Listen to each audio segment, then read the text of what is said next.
No era humano, y lo supe en cuanto me habló con mi voz, esa voz rota, apenas un murmullo con el timbre exacto, como si la criatura hubiese vaciado mi laringe, escarbado en mi memoria y devuelto un eco de mí mismo distorsionado. Corría, o al menos eso creía, porque mis piernas ya no respondían como antes, el músculo parecía desgarrarse con cada zancada, mis botas sonaban en el pasillo metálico mientras el mundo se inclinaba a mi alrededor, como si la gravedad misma se hubiera vuelto inestable, traicionera, o como si algo, ese algo, alterara la estructura con cada paso que daba, descomponiendo la realidad en un espectáculo nauseabundo de luces de emergencia intermitentes, alarmas que parpadeaban sin sonido, humedad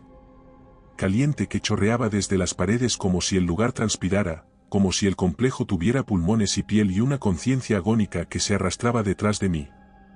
Mi costado ardía, y cuando bajé la mirada vi como la camisa térmica estaba teñida de rojo, mezclado con un pus ambarino que no reconocía como mío, las salidas habían sido selladas, derrumbadas o devoradas por esa cosa que reptaba, que mutaba, que respiraba usando aliento robado y que me observaba desde rendijas, con ojos humanos cosidos a tejidos animales, siempre distintos, siempre reconfigurados para cazar mejor, para imitar mejor, para engañar sin que nadie pudiera detenerlo.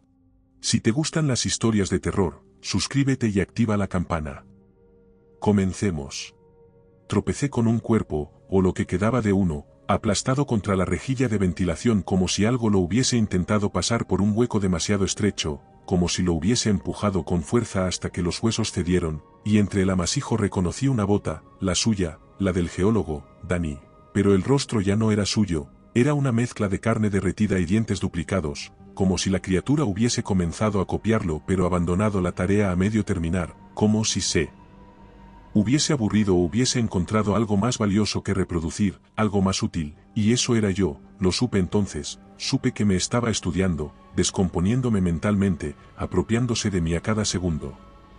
¿Dónde vas?, dijo mi voz, pero no salía de mi garganta, venía desde atrás, desde la oscuridad líquida del corredor contiguo, y ese sonido hizo que el aire se espesara, que la luz vacilara, que las paredes se encogieran como si quisieran tragarme, porque la cosa no se limitaba a perseguir, no, ella invadía, ocupaba, deshacía las fronteras entre lo vivo y lo construido, entre lo real y lo asimilado, y ahora hablaba con mi tono cansado, usaba mis palabras, mis pausas, incluso los pequeños gestos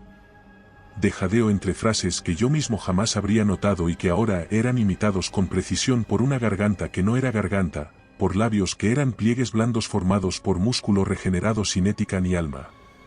Quise gritar, pero la garganta se cerró como si temiera ser copiada de nuevo, y me obligué a seguir, a arrastrar las piernas por un pasillo que parecía curvarse en espiral, descendiendo hacia zonas que no recordaba haber cartografiado, como si el complejo hubiese crecido mientras corría, como si la criatura lo estuviera extendiendo, como un organismo que moldea su entorno al antojo de su fisiología aberrante, y al doblar la esquina, vi las marcas en las paredes, zarpazos de extremidades que cambiaban de forma, huellas que empezaban como garras, seguían como manos humanas y terminaban en una especie de succión carnal, como si cada metro de persecución le hubiese permitido refinarse, adaptarse, optimizarse. Había un espejo roto en una esquina, y al pasar frente a él vi un reflejo fugaz, no mío, pero parecido, y fue ese parecido lo que me desgarró por dentro, porque aquello que me miraba desde el cristal no tenía ojos, sino cavidades brillantes, reflejos viscosos donde debería haber pupilas, y sin embargo yo lo reconocí, y lo peor, lo más estremecedor, fue que esa cosa también me reconoció a mí y esbozó una mueca, una sonrisa de músculos tensos que aún no había aprendido a controlar. Entonces corrí sin dirección, con los pulmones a punto de estallar, porque el aire ya era otra cosa, más denso, más húmedo, cargado de un olor que nunca olvidaré, el olor de una célula inteligente, de un error que piensa, que recuerda, que imita no por supervivencia sino jugando, por crueldad, y detrás de mí, siempre detrás, se arrastraba esa parodia de lo humano, esa aberración gestada en un tubo olvidado, que ya me conocía, que ya me había probado, y que ahora me quería de vuelta. 3 días antes de que todo se convirtiera en un delirio de carne palpitante y estructuras vivas, yo volaba en una avioneta sobre una extensión interminable de arena, piedra resquebrajada y una línea de horizonte tan plana que parecía artificial, como si alguien hubiese arrasado con todo lo natural para instalar un desierto, el tipo de paisaje donde las cosas nunca llegan a vivir, donde incluso el viento parece cansado y la luz del sol se fragmenta ensuciando el cielo con un tono amarillo. enfermizo que no se parece a ningún otro lugar del planeta, y en medio de eso aparecía el punto donde íbamos a aterrizar, una vieja pista de hormigón quebrado que parecía abandonada. Me habían contratado hacía solo una semana, a través de una firma suiza sin nombre claro, algo así como Edrix Environmental Surveillance AG, un intermediario que usaba un dominio web sin información y que solo me había enviado un correo breve con coordenadas, fechas y la promesa de un pago en efectivo al finalizar la inspección, nada fuera de lo normal si consideramos el tipo de trabajos que suelen subcontratarse en zonas contaminadas o bajo jurisdicciones dudosas, y aunque algo me decía que no encajaba del todo, que los protocolos eran demasiado vagos y los términos de responsabilidad excesivamente ambiguos, acepté sin dudar, porque necesitaba el dinero, porque siempre había algo pendiente que pagar, y porque la curiosidad malsana me arrastraba a estos escenarios, como si internarme en lugares clausurados me conectara con una parte de mí que solo se activaba ante el riesgo. El aterrizaje fue brusco, y cuando bajé de la avioneta lo primero que sentí fue el aire, no por su temperatura, que era insoportablemente seca, sino por su densidad, por esa textura áspera que se pega a la garganta y te obliga a tragar con esfuerzo. Me recibió un hombre delgado, con rasgos eslavos, vestía uniforme técnico sin insignias y gafas oscuras que no se quitó ni siquiera dentro del todoterreno que nos llevó hacia el este, a través de un camino de grava, y durante el trayecto no habló más de lo necesario, limitándose a darme un dossier plastificado con el croquis de una instalación, y mientras lo hojeaba, vi solo líneas gruesas que representaban galerías, túneles, salas técnicas y un núcleo marcado con 3 símbolos de advertencia biológica y una frase manuscrita en cirílico que alguien había tachado con tinta negra. Al llegar, supe que no era una instalación como las demás, porque no había cercado, ni cartel, ni guardias, ni ningún tipo de vida o mantenimiento, solo una entrada rectangular recortada en un montículo, una losa de hormigón hundida entre la tierra, y cuando nos detuvimos frente a ella, el conductor simplemente apagó el motor, encendió un cigarrillo sin mirarme y señaló hacia un contenedor gris donde me dijeron que descansaría antes de comenzar la inspección al día siguiente, y aunque traté de hacer preguntas, ¿por qué tan lejos? ¿Quién gestiona la instalación? ¿Por qué no hay personal? Solo obtuve evasivas y un encogimiento de hombros, el tipo de silencio que no invita a insistir. El contenedor tenía una cama, una pequeña mesa con un plano del complejo y un ventilador que no servía para nada más que mover el aire caliente de un lado a otro, y mientras trataba de dormir, el suelo vibraba de forma casi imperceptible, un temblor que no podía atribuir a maquinaria, ni al viento, ni a la imaginación, y que me acompañó hasta que, poco antes de quedarme dormido, escuché por primera vez ese zumbido grave, apenas audible, una frecuencia baja que se colaba entre las paredes metálicas. El polvo olía a metal quemado, y no hay otra forma de describir el aire viciado de un búnker oxidado por décadas de abandono. Entramos por una compuerta oxidada que chirrió como un animal herido al abrirse, una losa de acero con marcas de impacto en el exterior, deformaciones circulares que sugerían detonaciones controladas o intentos fallidos de acceso, pero lo que realmente nos hizo detenernos fue la forma en que la puerta no se abría del todo, como si algo la sujetara desde dentro, y mientras el geólogo, Dani, un hombre joven con ojos de lince, iluminaba con su linterna las bisagras corroídas, el intérprete kazajo murmuraba una frase que no logré entender del todo, pero que incluía las palabras gura, tierra viva y un gesto sutil hacia el suelo, como si aquello que estábamos pisando fuese algo más que suelo. El pasillo descendía en ángulo recto hacia un corredor central, con paredes de hormigón recubiertas por placas metálicas que habían empezado a desprenderse en algunos puntos, revelando una piel subterránea agrietada, plagada de fisuras que parecían más cicatrices que grietas naturales, como si el complejo hubiese recibido heridas en algún momento y nunca se hubiese recuperado del todo, y en esos lugares donde el metal ya no cubría la primera estructura, se apreciaban manchas oscuras que no eran humedad ni moho, sino una especie de carbonización irregular, como si algo hubiese lamido con fuego selectivo ciertos segmentos del hormigón, dejando marcas que se extendían en patrones radiales. Avanzábamos en silencio, solo interrumpido por el chasquido constante de nuestras botas sobre el polvo y los pequeños ecos de los aparatos que cargábamos, monitores de toxicidad, sensores térmicos, escáneres de microvibración que marcaban registros inestables, variables que fluctuaban sin explicación aparente, como si algo alterara las propiedades del entorno a medida que nos adentrábamos, y aunque al principio pensé que era un fallo en el calibrado, noté que Dani también fruncía el ceño cada. Este relato es similar a los que hay en nuestro libro en Amazon. Si quieres más historias como esta, encuéntralo en la descripción.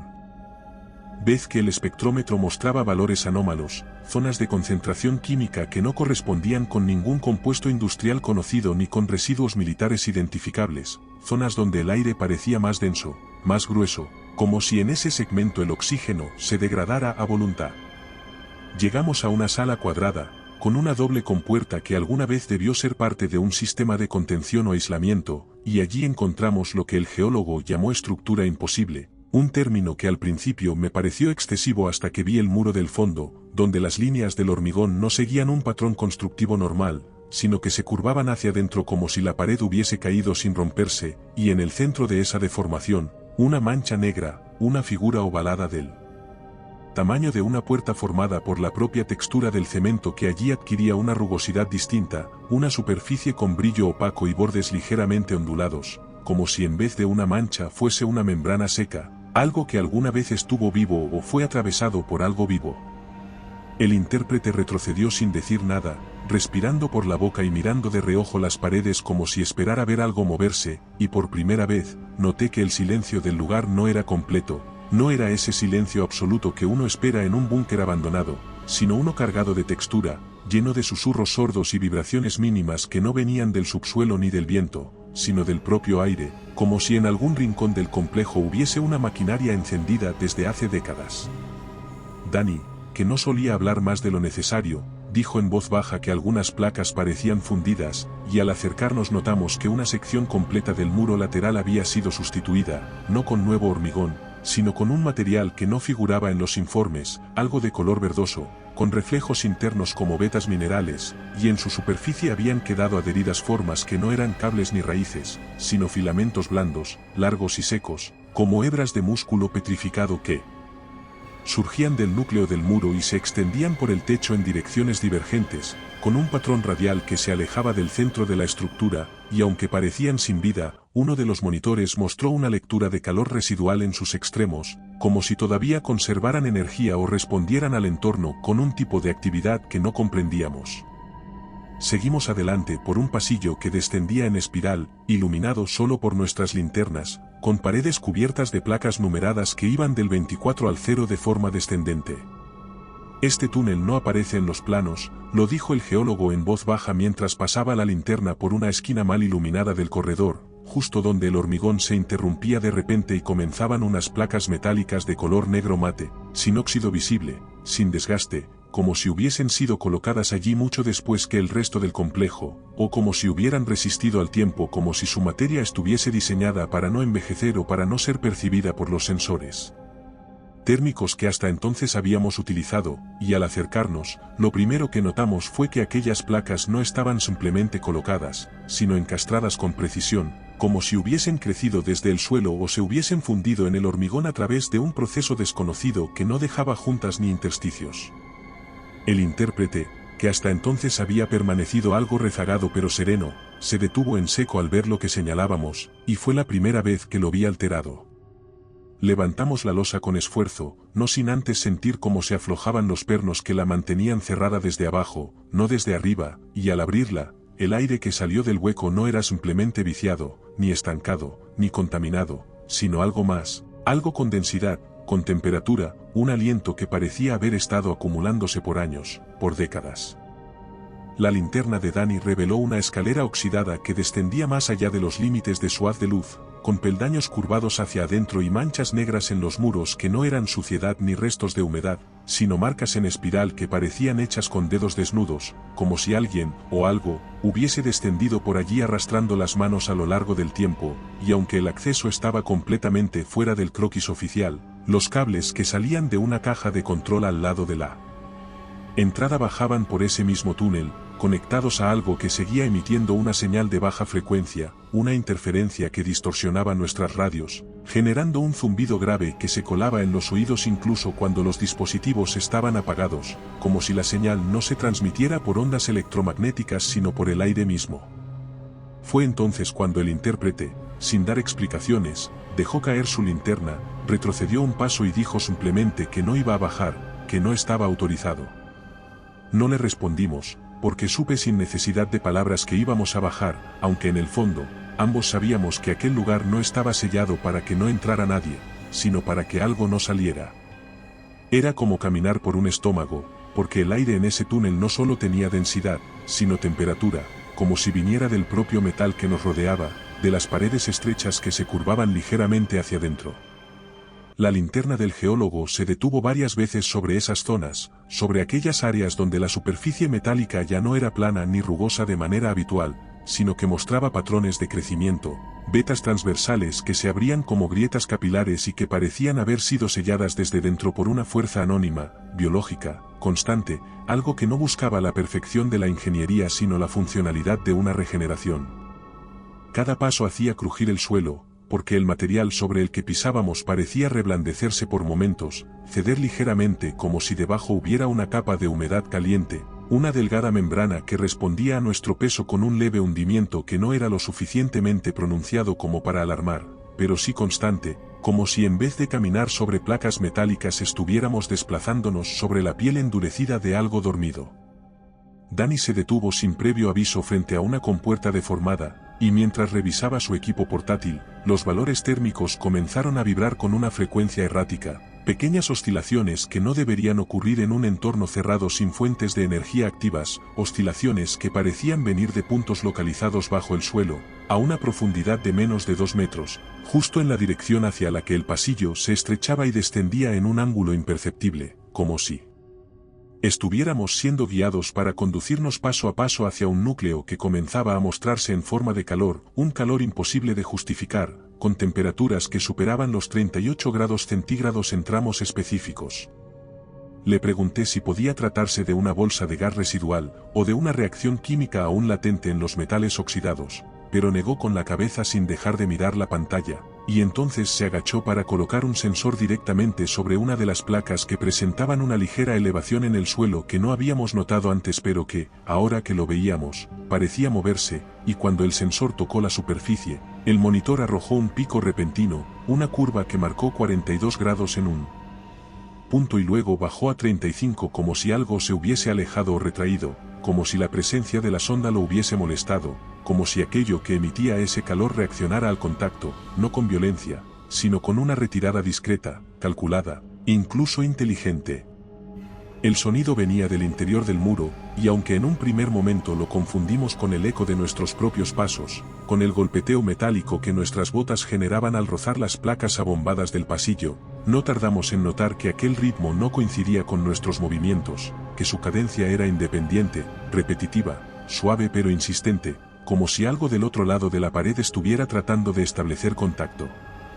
Nos detuvimos frente a una bifurcación sin señalizar, donde un pasillo lateral conducía a una puerta blindada, distinta a todas las anteriores, más estrecha y más alta, con un marco de metal negro que no mostraba desgaste alguno, y lo más inquietante no era su estado, sino la ausencia de mecanismos visibles, sin cerradura, sin bisagras externas, sin pomo, como si no estuviera hecha para ser abierta desde nuestro lado, y sin embargo, algo golpeaba desde dentro, con un ritmo irregular como si cada impacto deformara ligeramente el metal desde dentro. Gracias a nuestros miembros podemos seguir contando estas historias. ¿Quieres apoyar el canal? Encuentra cómo hacerlo en la descripción.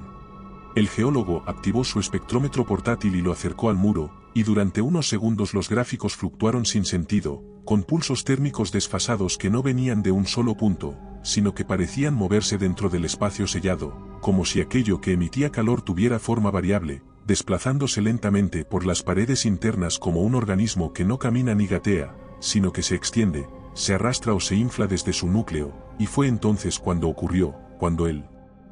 golpe cesó repentinamente y fue reemplazado por un crujido seco, casi orgánico, como el chasquido que hace una costra al quebrarse, seguido por un latido sordo, profundo, que no se escuchaba sino que se sentía, como una vibración interna que subía por las plantas de los pies y llegaba al pecho, generando una opresión en el esternón. Buscamos un panel de acceso oculto, y tras recorrer con las manos las paredes laterales encontramos una pequeña consola empotrada, sin botones ni pantalla, solo una ranura donde Danny introdujo uno de los chips de acceso universal que llevábamos para casos de emergencia, y aunque sabíamos que no debíamos hacerlo, que aquel lugar no aparecía en el mapa, lo hicimos de todas formas. La compuerta se abrió hacia adentro, sin un solo sonido, con una suavidad antinatural, como si el material hubiese cedido por voluntad propia, como si nos invitara a entrar, y lo que vimos allí dentro no tenía nombre, no tenía forma fija, ni proporciones humanas ni simetrías animales, era una masa orgánica de superficie húmeda y brillante, y su tamaño ocupaba casi la mitad de la sala, una sala semicircular sin ángulos, con paredes recubiertas de placas óseas, o al menos algo que se parecía al hueso pero que brillaba como el marfil húmedo, como si la criatura, si es que esa era la palabra adecuada, hubiese modificado su entorno para adaptarlo a su fisiología, o peor aún, como si el entorno mismo hubiese nacido de ella, como si hubiese crecido desde dentro del complejo hacia afuera, moldeando el metal con la precisión de una célula expansiva. Estaba inmóvil, pero viva, porque su superficie se contraía con lentitud, a intervalos regulares que no correspondían a ningún ritmo respiratorio conocido, como si su metabolismo estuviese en pausa o en un estado de mínima actividad, y entre las placas óseas que recubrían su flanco superior, había líneas finas, simétricas, como incisiones parcialmente cerradas, de las cuales emergían filamentos traslúcidos que vibraban muy levemente con nuestra presencia, no como tentáculos ni como defensas, sino como sensores, como si ya nos hubiera percibido antes de que entráramos, y ahora se limitara a registrar nuestros parámetros, a memorizar nuestros olores, nuestras frecuencias cardíacas, nuestras sombras. Ninguno de los dos se movió durante varios segundos, tal vez minutos, atrapados por una mezcla de repulsión, fascinación y miedo, un miedo que no nace del peligro inmediato, sino de la intuición de que algo está profundamente mal, no porque amenace, sino porque existe. Entonces absorbió al geólogo y cambió de forma, lo hizo con una rapidez que no obedecía a ningún patrón de depredación natural, sin movimientos torpes ni de manera violenta, simplemente lo tocó, o mejor dicho, lo envolvió, extendiendo desde su superficie una especie de manto gelatinoso, como si la criatura hubiese estado esperando el momento exacto para actuar, evaluando, analizando, comprendiendo la composición del cuerpo que tenía frente a sí, y cuando decidió actuar, lo hizo con precisión, sin margen de error ni muestra de esfuerzo, como si absorber a un ser humano fuese para ella una función tan básica como para nosotros lo es respirar. Dani apenas tuvo tiempo de retroceder un paso antes de que el filamento translúcido que había estado temblando cerca del suelo se lanzara hacia su pierna con un movimiento, casi imperceptible, y lo que ocurrió después fue una sucesión de imágenes tan rápidas y tan inverosímiles que mi mente necesitó minutos para empezar a aceptarlas como parte de una secuencia real, porque lo que vi fue una integración, una comunión forzada entre dos formas biológicas que no debían encontrarse jamás. Vi su rostro desaparecer, primero por segmentos, como si la piel fuera absorbida por capas, dejando al descubierto la musculatura, y luego los ojos, que fueron los últimos en ser tragados, aún abiertos, aún fijos en algún punto entre el asombro y el miedo. La criatura comenzó a temblar de nuevo, pero esta vez con un patrón más rápido, más agresivo, como si su metabolismo se hubiese acelerado tras recibir nueva información, como si el cuerpo que acababa de incorporar hubiese encendido dentro de ella una maquinaria dormida que ahora reclamaba forma. Fue entonces cuando vi cómo se elevaba, no entera, no como un animal que se incorpora, sino por secciones, por columnas de carne y metal que comenzaban a emerger desde su flanco, creando vértebras donde antes solo había masa, ensamblando placas de hueso sobre capas blandas que aún palpitaban, fusionando costillas con segmentos de algún compuesto metálico que reconocí como parte del revestimiento del suelo, como si también hubiese absorbido materia inorgánica, como si su sistema de replicación no distinguiera entre lo vivo y lo construido, y en pocos segundos, delante de mis ojos, se formó una figura humanoide, una silueta imperfecta, más alta que un hombre común, más delgada, con articulaciones dislocadas que parecían encajar y desencajar con cada movimiento, como si aún no supiera cómo caminar con ese nuevo esqueleto, y sin embargo lo intentaba, tambaleante al principio, con movimientos espasmódicos que iban ganando fluidez a medida que sus piernas, si podían llamarse así, se estiraban. La cabeza fue lo último en formarse, primero como una protuberancia lisa, sin rasgos, sin ojos ni boca, solo una superficie húmeda y brillante que parecía un cráneo sin rostro, hasta que empezaron a emerger detalles, cavidades, texturas, como si copiara la imagen desde dentro hacia afuera, reconstruyendo un rostro a partir de impulsos nerviosos aún latentes, y lo más estremecedor fue ver cómo la criatura intentaba hablar, cómo su mandíbula se dislocaba y volvía a ensamblarse, buscando una posición funcional, y luego esa lengua rudimentaria, una masa muscular áspera que sobresalía entre dientes de hueso parcialmente formados, empezó a emitir sonidos, primero gruñidos, luego sílabas inconexas que rozaban el lenguaje, y por fin, en medio del silencio estancado de la sala, escuché mi nombre pronunciado con la voz de Dani, pero no una imitación perfecta, no un eco preciso, sino una versión distorsionada, más grave, más hueca, como si lo dijera desde un lugar sin aire. Retrocedí sin pensar, con los ojos abiertos y el cuerpo empapado en sudor, mientras la criatura daba su primer paso hacia mí, con los brazos extendidos, con los dedos aún formando su estructura definitiva, modificándose, fusionándose, adaptándose, y entendí que yo sería el siguiente molde. Corrí sin pensar, sin calcular la ruta ni mirar atrás, con las manos golpeando las paredes húmedas para no perder el equilibrio, con los pulmones ardiendo por el aire espeso y contaminado que ahora parecía aún más denso, más caliente, como si la criatura, al despertar, hubiera alterado la temperatura del complejo, como si su sola presencia hubiera infectado el sistema de ventilación, reemplazando el oxígeno por algo orgánico, por un vapor casi vivo que olía a óxido reciente, a médula abierta, a piel quemada y a algo más, algo que no podía identificar pero que me recordaba vagamente a la electricidad vieja, esa que emana de un transformador roto o de un aparato encendido demasiado tiempo.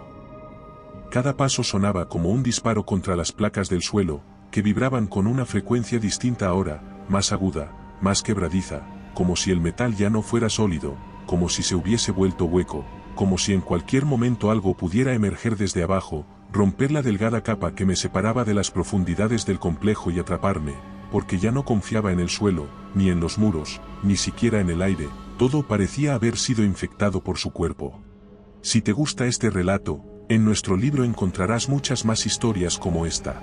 Y entonces escuché detrás de mí una voz, pero esa voz no decía palabras coherentes, sino fragmentos de frases que yo había oído antes, frases dichas durante el descenso, preguntas técnicas, bromas nerviosas, frases sueltas ahora mezcladas en un discurso incoherente que la criatura lanzaba con una cadencia absurda, como si intentara ensayar el lenguaje humano mientras me perseguía, como si imitar la voz de su víctima fuera una necesidad evolutiva, un intento de perfeccionarse antes de cazar de nuevo. Pasé por una galería lateral donde la luz de emergencia aún parpadeaba a intervalos irregulares, y allí vi su sombra por primera vez, no una figura sólida sino una acumulación de formas, un cuerpo que se estiraba y contraía a voluntad, que no caminaba sino que se arrastraba con brazos múltiples que aparecían y desaparecían, que se extendía como un líquido espeso y oscuro, y durante una fracción de segundo, entre dos pulsos de luz, vi cómo se comprimía para meterse por una rendija de mantenimiento que ningún ser humano podría atravesar, vi cómo sus huesos se replegaban hacia adentro, como su columna se dividía en segmentos y su cráneo se achataba como un órgano sin contenido. Seguí corriendo, y cada vez que giraba en una nueva esquina sentía que me acercaba a la criatura, no porque estuviera detrás, sino porque todo el lugar empezaba a parecerse a ella, a sus formas, a sus texturas, a su manera de respirar, y por un momento creí que ya estaba dentro de su cuerpo, que los pasillos eran prolongaciones de su sistema circulatorio, que las compuertas eran válvulas que podía cerrar o abrir a su antojo, y fue entonces cuando escuché mi propia voz gritar desde algún punto. En la oscuridad, mi voz exacta, con mi entonación, con mis pausas, con mis dudas, gritando mi nombre, suplicándome que me detuviera, que no corriera más, porque ya me había visto. Y supe que si me alcanzaba, no fallecería, no en el sentido tradicional, no como una víctima que deja de respirar, y por eso seguí corriendo, aunque no supiera hacia dónde, aunque los pasillos me parecieran cada vez más curvos, más estrechos, más húmedos, porque prefería perder la vida en el derrumbe, en un estallido, a la posibilidad de ser absorbido y devuelto al mundo convertido en otra cosa. La sala en la que me encontraba tenía un panel de vigilancia aún operativo, con una pantalla encajada en la pared, sucia por dentro, cubierta de polvo y residuos químicos, pero funcional, y cuando encendí el monitor buscando alguna ruta de escape o la ubicación de un ascensor de mantenimiento, sé lo que buscas, dijo con una voz que ya no era la del geólogo ni la mía, sino una amalgama de ambos, una creación nueva, un híbrido que trataba de parecer humano, y entonces su rostro se deshizo, no completamente, sino por segmentos, como una máscara que se fragmenta desde el borde, dejando al descubierto una capa subcutánea de tejido que no era piel, sino algo traslúcido, membranoso, cubierto de filamentos nerviosos que se movían como gusanos bajo un cristal.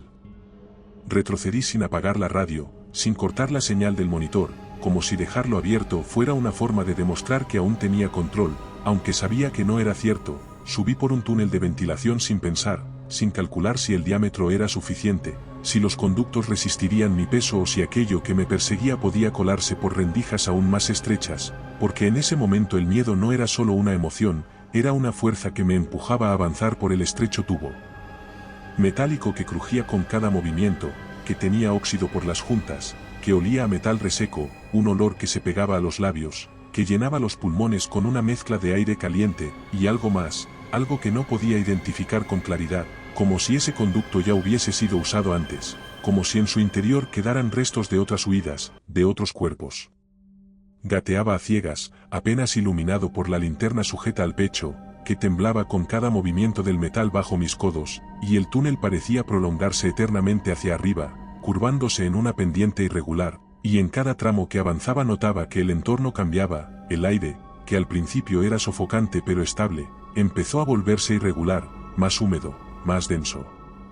Seguí arrastrándome, con las manos llenas de cortes, con las rodillas abiertas por el roce constante con los bordes afilados, y cuando la luz al fondo empezó a aparecer, una débil rendija de claridad que venía del último segmento del túnel, del compartimento superior que, según los planos, conectaba con una escalera de emergencia sellada en la superficie, creí por un instante que podría lograrlo, que podría escapar, que aún tenía una posibilidad si llegaba antes, pero entonces, justo cuando estiré la mano hacia la compuerta, noté que el metal estaba blando, no reblandecido por el calor ni por el tiempo, sino por algo más, algo que lo había alterado desde dentro, que lo había cubierto con una membrana, como si el túnel entero hubiese sido sellado con piel. Y entonces vi una figura que bloqueaba por completo la salida, agazapada como un insecto gigantesco, con las extremidades extendidas a lo largo de las paredes del túnel, huesos largos como lanzas curvas, unidos entre sí por tendones tensos como cables eléctricos, y sobre esos huesos, una capa de piel estirada, sin vello, sin poros, semitransparente, que temblaba con cada vibración, como si captara mi respiración, mi movimiento, mi ritmo cardíaco, y en medio de aquella forma aún incompleta, aún en construcción, estaban los ojos de Dani, colocados de forma asimétrica en una masa blanda que simulaba un rostro que se estiraba y contraía como si intentara sonreír sin haber comprendido jamás que era una sonrisa. La criatura no se abalanzó, no rugió, ni atacó, solo se movió muy lentamente hacia adelante, cerrando el túnel como si lo tragara, bloqueando la única salida con su cuerpo flexible, y al ver aquello comprendí que nunca había tenido oportunidad, que el intento de escape no había sido un error táctico ni un fallo en el plan, sino un paso más en el proceso de aprendizaje de la criatura, una forma de comprobar hasta dónde podía anticiparse, hasta qué punto podía adaptarse, y ahora que sabía que usaría los túneles, que buscaría las rendijas, que intentaría huir por las rendijas del sistema, ahora que lo sabía, los controlaba, los convertía en trampas sin necesidad de moverse. Me dejé caer hacia atrás, resbalando por el túnel, golpeándome los codos, hombros y espalda contra las paredes. Alcancé un corredor, un pasaje oculto tras una compuerta parcialmente derrumbada, con los bordes combados hacia afuera, y al cruzar ese umbral, al pasar bajo esa abertura que aún goteaba humedad espesa desde el techo, supe sin necesidad de ver que estaba entrando en un sitio distinto, no más seguro, sino más antiguo. La sala era rectangular, estrecha y baja, sin ventanas ni rejillas, solo un techo liso y una única lámpara colgando de él que ya no funcionaba, y las paredes estaban cubiertas por una segunda capa de hormigón, más gruesa, más rugosa, como si alguien la hubiese construido encima de otra, doblemente sellado, no para mantener algo fuera, sino para impedir que algo saliera, y en el centro había una mesa metálica oxidada, apenas iluminada por la luz de mi linterna, y sobre esa mesa, protegidos por una caja de metal abollada, encontré los cuadernos, 5 en total, con cubiertas de cartón, escritos a mano, en ruso, con una letra minuciosa y comprimida, casi desesperada, como si quien los escribió lo hubiese hecho con prisa, con pánico, intentando dejar constancia de algo antes de que fuese demasiado tarde, antes de que el tiempo, la criatura o sus superiores lo obligaran a callar.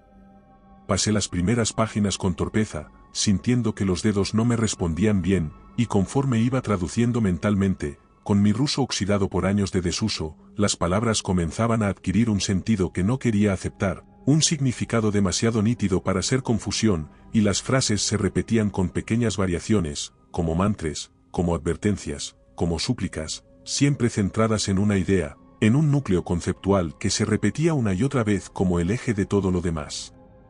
Célula madre consciente, adaptación forzada por exposición, reconstrucción espontánea de tejidos, y luego la más inquietante de todas, escrita en mayúsculas, rodeada por una marca roja, no es vida. No es mecanismo. Es algo nuevo. Leí párrafos que hablaban de un experimento biotecnológico clasificado con el nombre de Erial, un intento de crear un organismo autorreplicante capaz de sobrevivir a cualquier entorno, diseñado para ver hasta dónde podía llegar, como si los científicos de aquel tiempo, algunos nombres aún eran legibles, otros simplemente habían desaparecido borrados por la humedad, hubiesen comprendido tarde que lo que estaban alimentando no era un experimento, sino una voluntad, una entidad sin concepto de límite ni moral ni forma fija, una célula capaz de aprender sin cesar, que no buscaba un propósito, sino simplemente seguir aprendiendo, y que para ello no distinguía entre lo vivo y lo inerte, entre lo animal y lo mineral, entre el metal y la carne. Las últimas páginas eran cada vez más erráticas, las letras temblaban, la tinta corrida en algunas frases, como si hubiesen sido escritas en la oscuridad, a la carrera, quizás mientras el complejo caía o mientras los responsables sellaban la sección con cargas de contención, y en una de esas páginas, bajo un párrafo ilegible, había un dibujo hecho con líneas gruesas y torpes, un esquema de lo que parecía ser una forma humanoide incompleta, rodeada por flechas que apuntaban hacia órganos. Si has llegado hasta aquí, te agradecemos tu apoyo. No olvides suscribirte para más relatos como este. Externos, hacia filamentos que salían de su torso, hacia una cabeza sin rasgos definida por un óvalo oscuro, y bajo ese esquema, una frase escrita a mano con rabia, o con desesperación, no piensa como nosotros. Piensa desde dentro. Cerré los cuadernos con manos temblorosas y los volví a guardar en la caja, sabiendo que no servían para detener lo que había despertado, que no ofrecían soluciones, solo advertencias. Solo el fuego puede reiniciar la carne. Fue una intuición como si el cuerpo supiera antes que el pensamiento que aquello a lo que me enfrentaba no podía ser destruido con herramientas, ni acorralado con puertas, ni contenido con estrategias, porque lo que caminaba por el complejo no era una criatura en busca de alimento, sino un sistema abierto en constante expansión y que solo podía ser ralentizado, interrumpido o quizás, con suerte, cauterizado con fuego, con calor extremo, con una combustión total que rompiera su proceso de adaptación celular. Recordé el mapa que mostraba los pasillos principales del nivel inferior y marcaba con un símbolo en espiral la ubicación del generador térmico de emergencia, un dispositivo diseñado para calentar secciones del complejo durante pruebas químicas de criogenia, un horno industrial encapsulado, pensado para soportar temperaturas superiores a los 1000 grados sin dañar las estructuras metálicas externas, y entendí que esa maquinaria, olvidada, podía ser el centro para crear una barrera de fuego que interrumpiera el proceso de mutación, para provocar una reacción tan violenta que la criatura, aunque sobreviviera, tuviera que retroceder, tuviera que fragmentarse, que reducir su forma mientras intentaba reorganizarse. Me moví por los pasillos arrastrando los pies entre sombras densas, llegué a la zona de almacenamiento auxiliar, un cuarto oscuro lleno de estanterías metálicas corroídas, donde encontré 3 bidones de líquido inflamable etiquetados en cirílico antiguo, con advertencias borrosas y símbolos de peligro que habían perdido el color por el tiempo, pero cuyos tapones estaban intactos, sellados con cintas de seguridad. Los fui llevando con dificultad, sin detenerme ni siquiera cuando escuché algo moverse a mis espaldas, acercándose con esa lentitud burlona que había aprendido de nosotros, como si jugara. Coloqué el primer bidón junto a la compuerta sur del núcleo de calor, el segundo bajo el colector de ventilación que conectaba con el centro de transmisión de datos, y el tercero frente al generador térmico, donde el panel de control aún mostraba indicadores encendidos, alimentado por una reserva de energía sellada que se mantenía operativa, quizás como medida de contención automática, y programé el dispositivo para iniciar una sobrecarga en bucle, un incremento gradual que en menos de 8 minutos elevaría la temperatura interna del núcleo hasta provocar una fusión controlada, o eso esperaba, porque los sistemas eran antiguos, impredecibles, y no tenía forma de saber si estallarían o si simplemente fallarían sin más. Me alejé con el corazón latiendo a un ritmo frenético, con los oídos zumbando, con la sensación constante de estar siendo observado desde todos los ángulos. Me encontraba junto a la compuerta auxiliar del módulo de ignición, con los dedos temblando sobre los interruptores del panel térmico, los ojos fijos en el pasillo que llevaba hasta allí, y fue en ese momento donde apareció por fin, sin sonido, simplemente doblando una esquina con su cuerpo extendido a lo largo de la pared y del techo al mismo tiempo. Dios mío, su forma ya no era Dani, era una amalgama en constante movimiento, una criatura sin rostro fijo, pero con múltiples fragmentos humanos ensamblados como parches mal cosidos sobre una estructura mayor, con ojos en las caderas, con mandíbulas en las axilas, con dientes naciendo de los codos, de las plantas de los pies. Vi una mano humana en su flanco derecho, una mano claramente reconocible por la cicatriz que atravesaba su palma, una cicatriz que yo había visto antes en una fotografía que el geólogo me mostró durante el primer día, una herida de su infancia, y esa mano se cerraba y abría como si intentara recordar cómo se usaban los dedos, y junto a esa mano, una boca, o algo parecido a una boca, se abría lentamente, mostrando hileras de dientes superpuestos que no se alineaban ni mordían, sino que se agitaban en espasmos, como si estuvieran probando su posición, como si aún no hubiesen decidido si eran parte de un rostro, de un torso, o de algo más profundo. Intenté moverme, huir, activar los comandos, pero el panel ya no respondía, quizás por sobrecarga, quizás porque la criatura había aprendido que debía controlar las herramientas antes de que las usáramos contra ella, y mientras trataba de activar manualmente la ignición de reserva, sentí como el suelo empezaba a temblar con una vibración casi imperceptible, como un pulso subterráneo que se sincronizaba con la criatura como si el complejo entero empezara a latir con ella, y entonces avanzó, arrastrándose hacia mí sin prisa, con la cabeza girando lentamente, y a medida que se acercaba, su forma se estilizó, perdió algunas extremidades, absorbió otras, generó nuevas, como si estuviera decidiendo qué forma le convenía más para acabar conmigo. En un acto reflejo, tomé una de las válvulas de presión de oxígeno y la arrojé contra la base de la estructura, generando una chispa, y por un segundo su forma se desestabilizó, se sacudió, se dividió en 3 segmentos que se contrajeron y expandieron como órganos independientes, como si hubiese perdido el control momentáneo de su simetría, y aproveché ese instante para rodar por el suelo, para alcanzar el interruptor de ignición secundaria, sabiendo que solo tendría una oportunidad, y mientras mi mano bajaba la palanca oxidada, sentí como algo me rozaba la espalda, una superficie tibia, blanda, como una lengua sin forma, como si la criatura, justo antes de la ignición, hubiese querido tocarme para recordarme.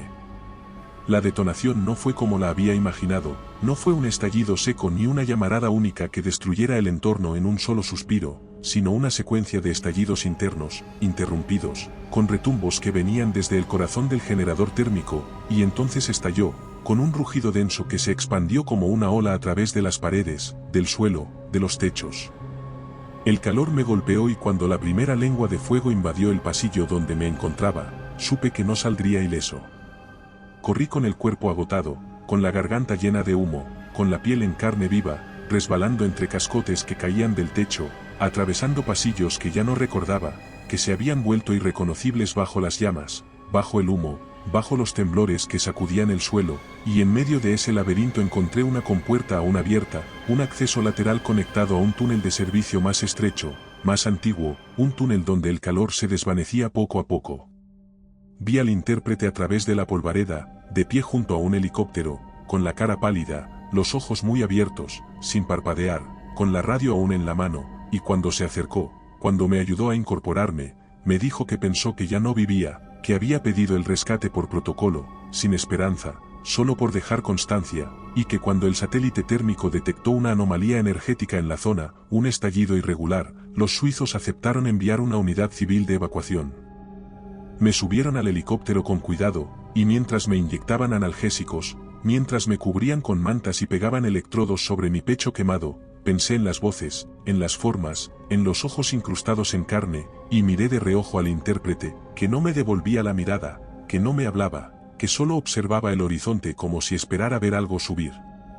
Tardé días en despertar, sumido en una bruma constante de morfina y recuerdos contaminados por imágenes imposibles, y cuando recibí la visita de un hombre trajeado, gris, sin acento definido, con una carpeta de cuero que dejó sobre mi regazo sin pedirme permiso, sin dar explicaciones, solo diciendo que debía revisar y firmar el informe final de intervención, que según los protocolos de seguridad debía constar mi firma en la declaración oficial sobre el incidente ocurrido en la zona restringida del Betpak Dala.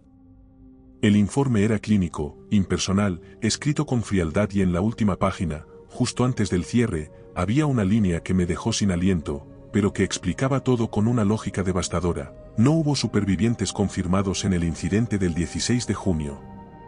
El equipo fue dado por perdido tras un fallo estructural en la zona de prueba sellada. Firma digital, mi nombre completo. Leí esa frase al menos 10 veces, como si pudiera borrarla con los ojos, como si al mirarla con suficiente intensidad fuera a desaparecer, a corregirse, pero seguía allí, firme, impresa, irrevocable, y mi nombre, mi propia firma, una réplica perfecta de mi caligrafía, cerraba ese párrafo en una historia oficial que me convertía en un fantasma. Quise gritar, romper la carpeta, exigir una explicación, pero el hombre gris ya no estaba, había salido sin hacer ruido, y en su lugar había una enfermera que no sabía nada, que no entendía por qué mis pulsaciones se disparaban, porque mis pupilas dilatadas hacían saltar las alarmas del monitor cardíaco, y mientras me inyectaban un sedante más fuerte, pensé en lo evidente, alguien más sabía, y no solo sabían lo que ocurrió en ese infierno de túneles, sino que lo habían previsto, tal vez. Incluso lo habían provocado, y yo, el único testigo que quedaba, debía ser convertido en un hombre sin vida para que lo que había bajo tierra pudiera continuar, latente, invisible, mutando en silencio. El zumbido de las hélices me envolvía como una nana mecánica, constante, monótona, capaz de apagar los pensamientos con su cadencia grave y repetitiva, y por un instante, mientras el helicóptero se elevaba sobre la pista en medio de un claro que no aparecía en los mapas civiles, creí que todo había terminado, las quemaduras ya no dolían con la misma intensidad, el aire enrarecido del hospital empezaba a desvanecerse, y que al fin podía dejar atrás no solo aquel lugar maldito, sino la forma en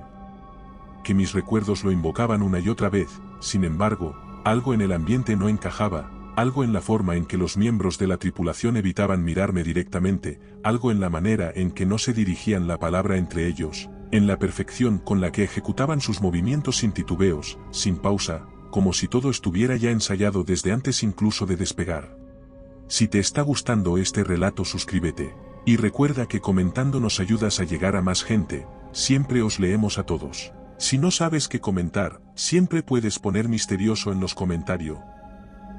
El piloto no había dicho una sola palabra desde que subí a bordo, su rostro oculto tras unas gafas opacas que reflejaban el cielo grisáceo, sus manos firmes sobre los mandos, su espalda recta, y aún así había algo familiar en su silueta, algo que me incomodaba pero que no lograba identificar del todo, como si una parte de mi subconsciente luchara por ignorarlo mientras otra lo reconocía con pánico, y fue cuando giró levemente la cabeza, lo justo para revisar un indicador en el panel lateral,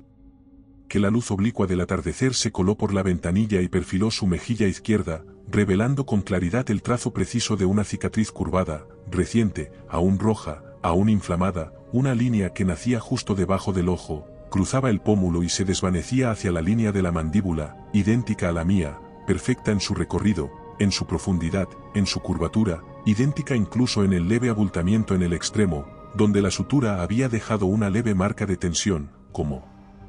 una coma final. No respiré, no parpadeé, solo observé con una mezcla de estupor y vértigo como aquel rostro seguía sin inmutarse, como si no supiera que había sido descubierto, o peor aún, como si no le importara que lo supiera, y entonces el piloto, sin despegar las manos del control ni girar más de lo necesario, pronunció una frase breve, seca, sin inflexión: solo el fuego puede reiniciar la carne.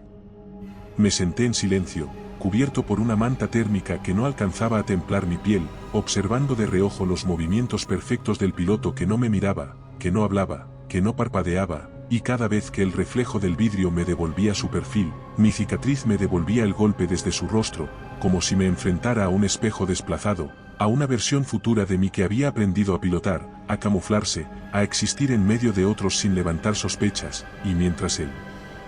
helicóptero cruzaba la línea de sombras proyectada por los montes lejanos, comprendí que ya no importaba el informe manipulado, ni las voces en mi cabeza, porque eso que había nacido allí abajo ya no necesitaba cavernas para crecer, ya no requería oscuridad para reproducirse, ya no dependía de la humedad del hormigón ni de los ecos agrietados de un búnker enterrado, Eso que nos observó desde una masa inerte, eso que tomó nuestros gestos, nuestras voces y nuestros temblores, ahora había